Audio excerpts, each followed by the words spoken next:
नमस्कार, हमारे चैनल में आपका स्वागत है। मैं हूं रामचंद्र मौर्य।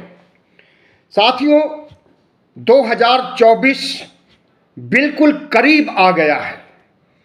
आज 24 तारीख है। 7 दिन बाद यानी 31 दिसंबर को रात 12 बजे 2024 आ जाएगा। 2024 तो सिर्फ एक हफ्ते रह गया है, लेकिन भारतीय जनता पार्टी, कांग्रेस और इंडिया में जिस तरह का जंग 2023 से छिड़ गया था, सेमीफाइनल में भारतीय जनता पार्टी बाजी मार ले गई और कांग्रेस दरकिनार हो गई। सिर्फ एक राज्य में उसकी सरकार बन पाई। तो सवाल उठता है कि क्या कांग्रेस और इंडिया चुनाव 2024 का जीत सकेगा? तमाम प्रश्न चिन्ह हैं, तमाम सवाल हैं, तमाम जवाब भी हैं, उम्मीदें भी हैं, नाउम्मीदी भी है। लेकिन इतना जरूर है कि अगर भारतीय जनता पार्टी 2024 का चुनाव जीतती है और तीसरी बार प्रधानमंत्री नरेंद्र मोदी शपथ लेते हैं, लाल किले से तिरंगा झंडा फहराते हैं, तो 2029 का लोकसभा चुनाव नहीं होगा। ऐसा हम नहीं कह रहे हैं, इस देश के बुद्धिजीवी कह रहे हैं, विश्लेषक कह रहे हैं, वरिष्ठ पत्रकार कह रहे हैं और विपक्ष के नेता कह रहे हैं। क्योंकि भारतीय जनता पार्टी की जो नीतियां हैं, मोदी और शाह जिस ढर्रे पर देश को ले जा रहे हैं, उससे यही लगता है कि अब प्रजातंत्र भी नहीं बचेगा और संविधान भी नहीं बचेगा और धर्मनिरपेक्ष भारत का कलेवर भी नहीं बचेगा। प्रधानमंत्री नरेंद्र मोदी हिंदू मुस्लिम करके, राम मंदिर, कृष्ण मंदिर, शिव मंदिर करके, महाकाल कॉरिडोर, काशी कॉरिडोर, बद्रीनाथ, केदारनाथ के आधार पर चुनाव लड़ने जा रहे हैं 2024 का। और आपको मालूम ही है कि इस देश की जनता धर्म भीरू बहुत ज्यादा है। विकास में उसका विश्वास नहीं है, बच्चों के भविष्य पर उसका विश्वास नहीं है, महंगाई से उसका सरोकार नहीं है, बेरोजगारी से उसका सरोकार नहीं है। उसे तो धर्म के आधार पर राम चाहिए, कृष्ण चाहिए, शिव चाहिए। जिस तरह से अंधभक्ति में हमारे देश की 140 करोड़ जनता है, ऐसी अंधभक्ति दुनिया के किसी भी देश में नहीं देखी जा सकती।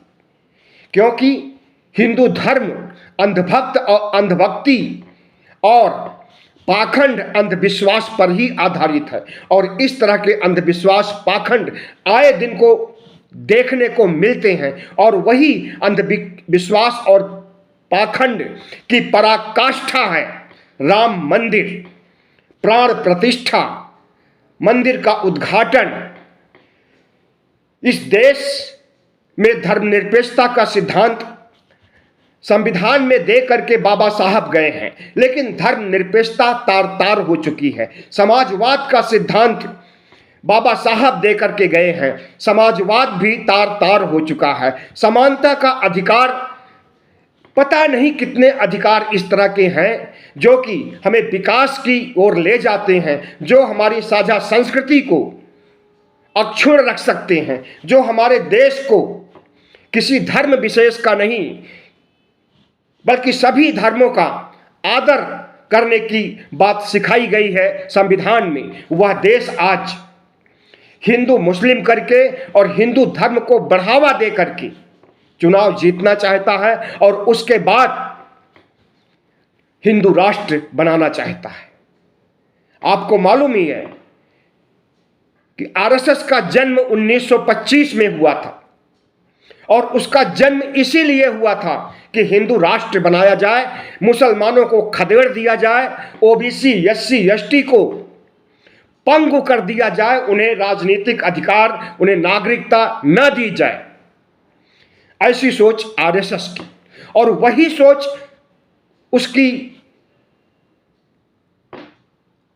भारतीय जनता पार्टी की, जो कि अब भी चाहता है कि मुसलमानों को इस देश से खदेड़ दिया जाए और बाहर के देशों से, मुसलमानों के देशों से, मुस्लिम देशों से, अफगानिस्तान से, पाकिस्तान से, बांग्लादेश से हिंदुओं को बुलाया जाए, मुसलमानों को भेज करके हिंदुओं को बुलाया जाए, क्योंकि यह हिंदू राष्ट्र बनने जा रहा है। इसीलिए CAA NRC लाया गया और वो फिर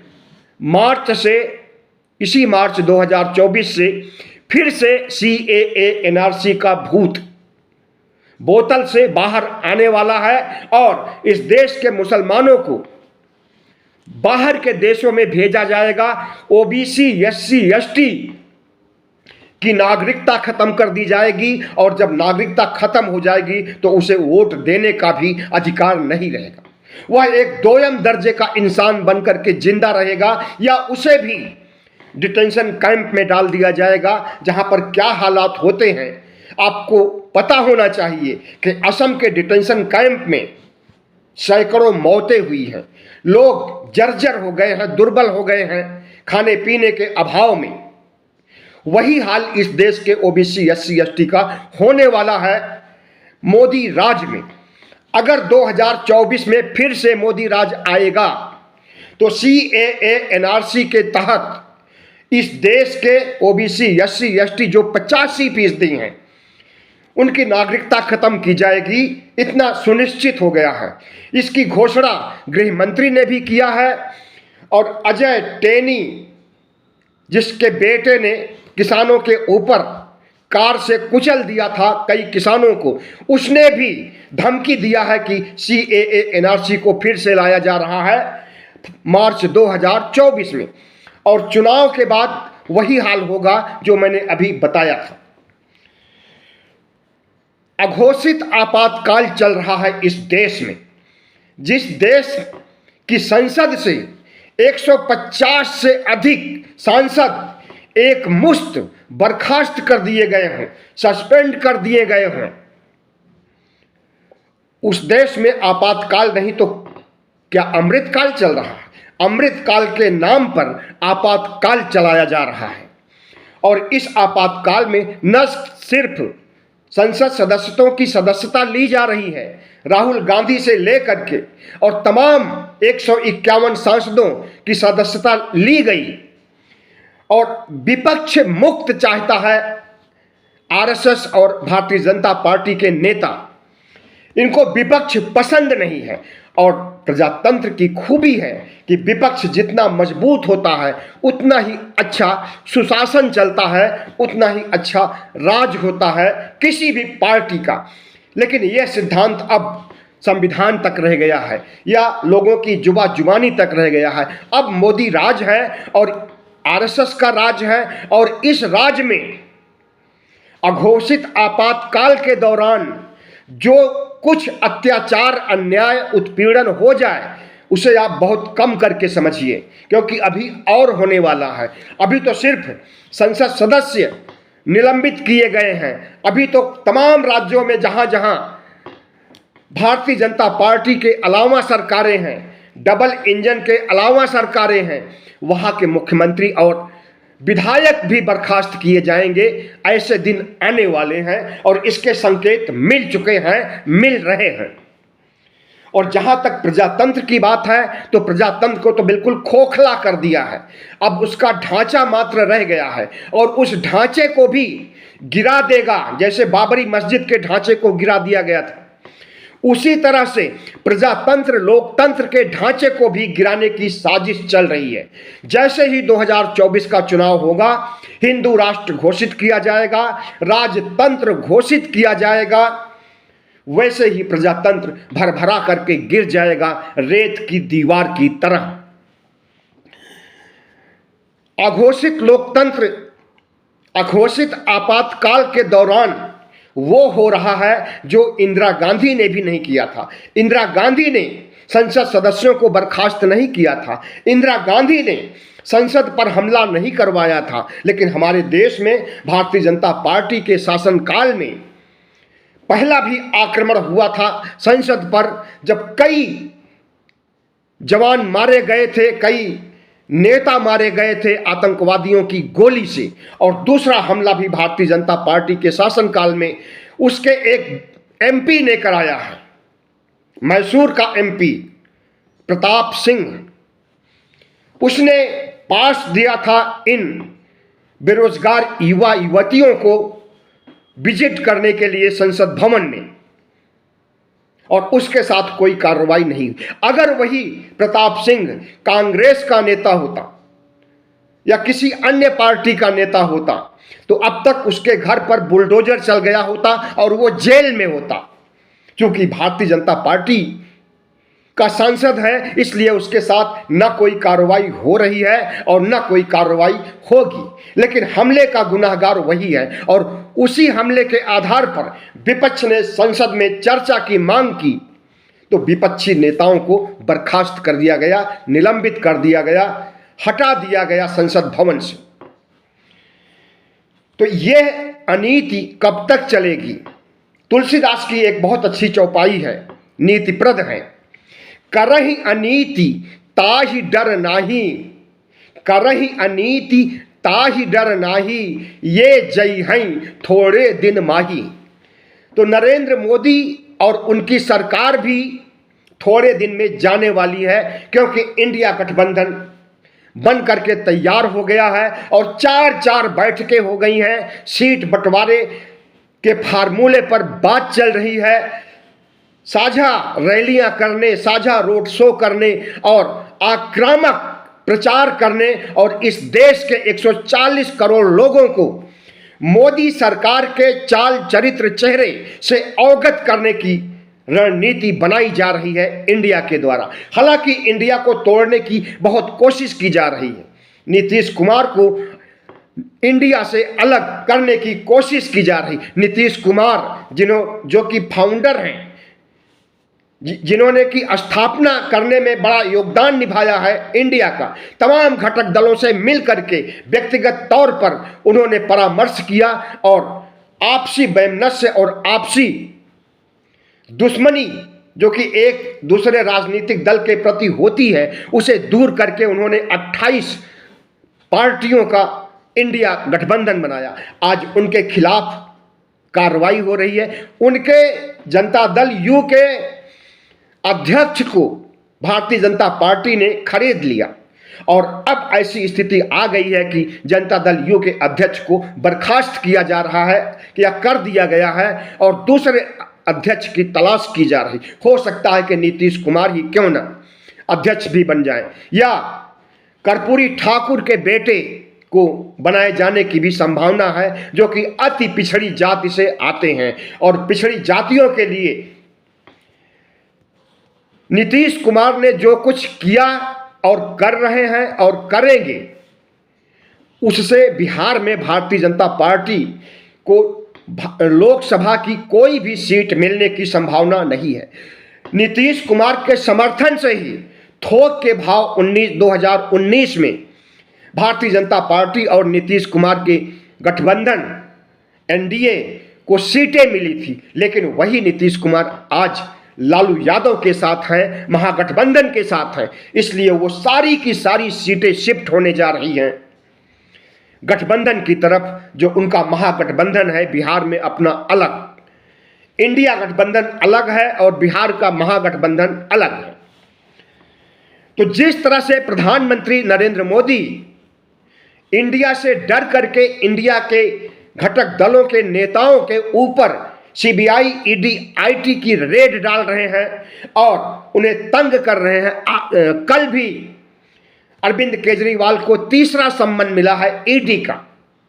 शिबू सोरेन जो झारखंड के मुख्यमंत्री हैं, उनको 6 बार सम्मन भेजा गया पिछले 2 महीनों में, और कभी भी उनके ऊपर कार्रवाई हो सकती है। कभी भी इंडिया को खत्म करने के लिए उनको गिरफ्तार किया जा सकता है, और अगर वो कह देंगे कि हम एनडीए में आ रहे हैं तो उन्हें छोड़ भी दिया जाएगा।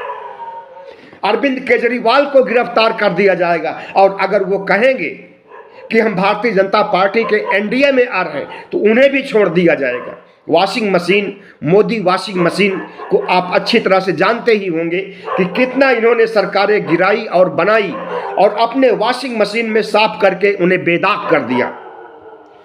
तो आज यह प्रक्रिया जिस लेवल पर चल रही है, तेजस्वी यादव के खिलाफ भी सम्मन जारी हो चुका है, कभी भी उन्हें भी गिरफ्तार किया जा सकता है। तो इंडिया को खत्म करने के लिए पूरी ताकत लगा रहे हैं नरेंद्र मोदी। और जो सबसे बड़ा मुद्दा है वो है राम मंदिर का। राम मंदिर में राम की मूर्तियों का या अन्य मूर्तियों की प्राण प्रतिष्ठा का, मूर्तियां पत्थर की होती हैं, प्राण प्रतिष्ठा हो जाएगा तो उसमें जान आ जाएगी। जान आ जाएगी तो वो इंसान की तरह हिलनेगी, डुलेगी, चलेगी, खाएगी, फिरेगी, सब कुछ करेगी। ऐसा मानना है भारतीय जनता पार्टी का। हम नहीं मानते, हम न राम को मानते हैं, न कृष्ण को मानते हैं, न शिव को मानते हैं। बाबा साहब और पेरियार ने हमें जो सिखाया है, कबीर और अन्य महापुरुषों ने जो हमें सिखाया है, उसके आधार पर कोई भगवान नहीं होता। चारवाक से लेकर के पेरियार तक ने एक ही शिक्षा दी है। बौद्ध धर्म ने, जैन धर्म ने भी यही शिक्षा दी है कि कोई ईश्वर नहीं होता। सृष्टि के कण कण में कहीं भी ईश्वर नहीं है। और हिंदू धर्म ऐसा है कि वो ईश्वर एक दो नहीं, 4, 6, 10, 20, 50, 100, 1000, 2000 ही नहीं, 33 करोड़ देवी देवताओं, भगवानों और ईश्वरों की पूजा करता है। दुनिया के किसी भी धर्म में अगर ईश्वर होंगे तो एक होंगे। क्राइस्ट जीसस एक है, मोहम्मद साहब एक है, और हमारे मोदी जी के धर्म में 33 करोड़ है। आजादी के समय भारतवर्ष की जनसंख्या कितनी थी? 30 करोड़ थी। और उसके पहले से हमारे देश में देवी देवताओं, भगवानों, ईश्वरों, राम, शिव, कृष्ण, इनकी संख्या कितनी? 33 करोड़। मतलब आजादी के समय एक आदमी पर एक ईश्वर, बल्कि कुछ फालतू बच जाएगा कुछ ईश्वर। तो ये हमारा हिंदू धर्म है, जिसे आजकल सनातन धर्म कहने लगे। जब इनको पता चला कि हिंदू का अर्थ चोर, काला चोर, ठग, राहजनी करने वाला होता है, तब इन्होंने अपना नाम सनातनी कर दिया। सनातन धर्म हो गया हिंदू धर्म। हिंदू नाम ही भुला रहे हैं, लेकिन हिंदू राष्ट्र जरूर बनाएंगे। और इसके लिए आज से नहीं 100 साल से कोशिश हो रही है, लेकिन 2014 से कोशिशें ज्यादा होने लगी। और अब आरएसएस का शतक जब पूरा होगा, 100 साल पूरे होंगे 2025 में, विजयदशमी 2025 को 100 साल पूरे हो जाएंगे, उसके पहले इस देश को हिंदू राष्ट्र बनाया जाएगा। और उसका संकेत दे भी दिया है प्रधानमंत्री नरेंद्र मोदी कि राजतंत्र आने वाला है, प्रजातंत्र जाने वाला है। राजतंत्र कैसे आएगा? सिंगोल धारण करके पूरे नए संसद भवन में घुमाया जाएगा सिंगोल को, और उसको सिंगोल को खड़ा करके उसके सामने साष्टांग पड़ जाएंगे, घुटने टेक देंगे नरेंद्र मोदी। और वो सिंगोल है क्या, यह भी जान लीजिए। जब एक राजा अपने पुत्र को या अपने उत्तराधिकारी को राजपाट सौंपता है तो सिंगोल भेंट करता है। राजतंत्र का प्रतीक है सिंगोल, और वही सिंगोल आजकल नरेंद्र मोदी को बहुत प्रिय हो गया है, और उसे संसद भवन में स्थापित किया गया है। लोकसभा अध्यक्ष की सीट के पास में स्थापित किया गया है। इस देश से न सिर्फ लोकतंत्र को खत्म किया जाएगा, राजतंत्र आएगा, बल्कि संविधान को भी खत्म करने की सूचना दे दी गई है। कहीं और से नहीं सूचना आई है, प्रधानमंत्री कार्यालय पीएमओ से सूचना आई है। पीएमओ में जो उनके आर्थिक सलाहकार विवेक देबो राय हैं, 15 अगस्त 2023 को मिंट अखबार में एक लेख लिखते हैं, और कहते हैं अब हमारे देश में संविधान की जरूरत नहीं है, अब यह संविधान पुराना पड़ गया है, अब यह संविधान फालतू का हो गया है, अब इसे डस्टबिन में डाल देना चाहिए। इतना कुछ हुआ, संविधान को हटाने की बात कही गई, लेकिन इस देश के 140 करोड़ लोगों में जिस तरह से हलचल होनी चाहिए थी नहीं हुई। विपक्ष जिस तरह से इसे मुद्दा बना सकता था नहीं बनाया। भारतीय जनता पार्टी और प्रधानमंत्री नरेंद्र मोदी की फितरत है कि एक छोटी सी बात को तिल का ताड़ बना देते हैं और उसका राजनीतिक सियासी फायदा उठा लेते हैं। संसद भवन के सामने तृणमूल कांग्रेस का एक सांसद मिमिक्री क्या किया, धनखड़ जी की, उपराष्ट्रपति की, इसको इतना बड़ा बना दिया भारतीय जनता पार्टी ने कि जाटों का अपमान हो गया, जाट समुदाय का अपमान हो गया और जाटों का वोट लेने के लिए इतना बड़ा इसे मुद्दा बना दिया गया। इस पे हाय तौबा इतना मचाया कि इसका राजनीतिक फायदा उठाने की कोशिश कर रहे हैं। और कितने बड़े बड़े मुद्दे छोड़ गए प्रधानमंत्री नरेंद्र मोदी। CAA NRC का जैसा विरोध होना चाहिए था वो नहीं हुआ। संविधान को खत्म करने की बात जिस तरह से कही गई उस पर विरोध नहीं दर्ज किया गया और जिस तरह से लोकतंत्र को खत्म किया जा रहा है, मीडिया को गोदी मीडिया बना दिया गया, उस पर भी कोई आवाज नहीं उठी। इस तरह से बहुत से ऐसे एजेंडे हैं जिसे कि इंडिया के लोग और विपक्ष के लोगों ने एजेंडा बनाना ही उचित नहीं समझा। और नरेंद्र मोदी की फितरत यह है कि विपक्ष को बदनाम करने के लिए एक सुई की नोक को भाला बना देते हैं, तिल का ताड़ बना देते हैं और उसका फायदा मिलता भी है उन्हें। तो अब देखना यह है कि धर्मनिरपेक्षता, संविधान, लोकतंत्र ये बचेगा और अगर ये बचेगा तभी बचेगा जब इंडिया की जीत होती है। और इंडिया की जीत नहीं होगी, NDA की जीत होगी, BJP की जीत होगी, RSS की जीत होगी, तो वही होगा। अघोषित आपातकाल चलता रहेगा और इस देश से संविधान को मिटाया जाएगा, हटाया जाएगा। संविधान को हटाया जाएगा, अपने आप राजतंत्र आ जाएगा और उसके बाद जब राजतंत्र आ जाएगा तो हिंदू राष्ट्र घोषित कर दिया जाएगा। और जब हिंदू राष्ट्र हो गया, राजतंत्र बन गया, प्रजातंत्र खत्म हो गया, तो शाश्वत सत्ता हो जाएगी RSS की, PM मोदी की। और इसकी सूचना JP नड्डा ने भी दे दिया था, बहुत पहले बिहार गए हुए थे। बिहार में उन्होंने कहा विपक्ष की कोई जरूरत नहीं। अमित शाह ने बोला था एक रैली में कि 50 साल तक नरेंद्र मोदी राज करेंगे। और अब इतने बड़े संकेत को अगर विपक्ष और इंडिया नहीं समझ सके तो ये कहा जाएगा कि विपक्ष और इंडिया सकारात्मक भूमिका नहीं निभा रहा है जो उसे निभाना चाहिए। हमारा देश धर्मनिरपेक्ष बना रहे, बाबा साहब डॉक्टर भीमराव अंबेडकर का संविधान अनवरत बना रहे, इस देश की धर्मनिरपेक्ष संस्कृति हमेशा बनी रहे, साझा संस्कृति हमेशा बनी रहे। अगर ऐसा आप चाहते हैं तो आपको खास करके OBC SC ST के लोगों को, बहुजन समाज के 85% लोगों को नरेंद्र मोदी को हराना है, इंडिया को जिताना है, वोट पर चोट करना है मोदी के।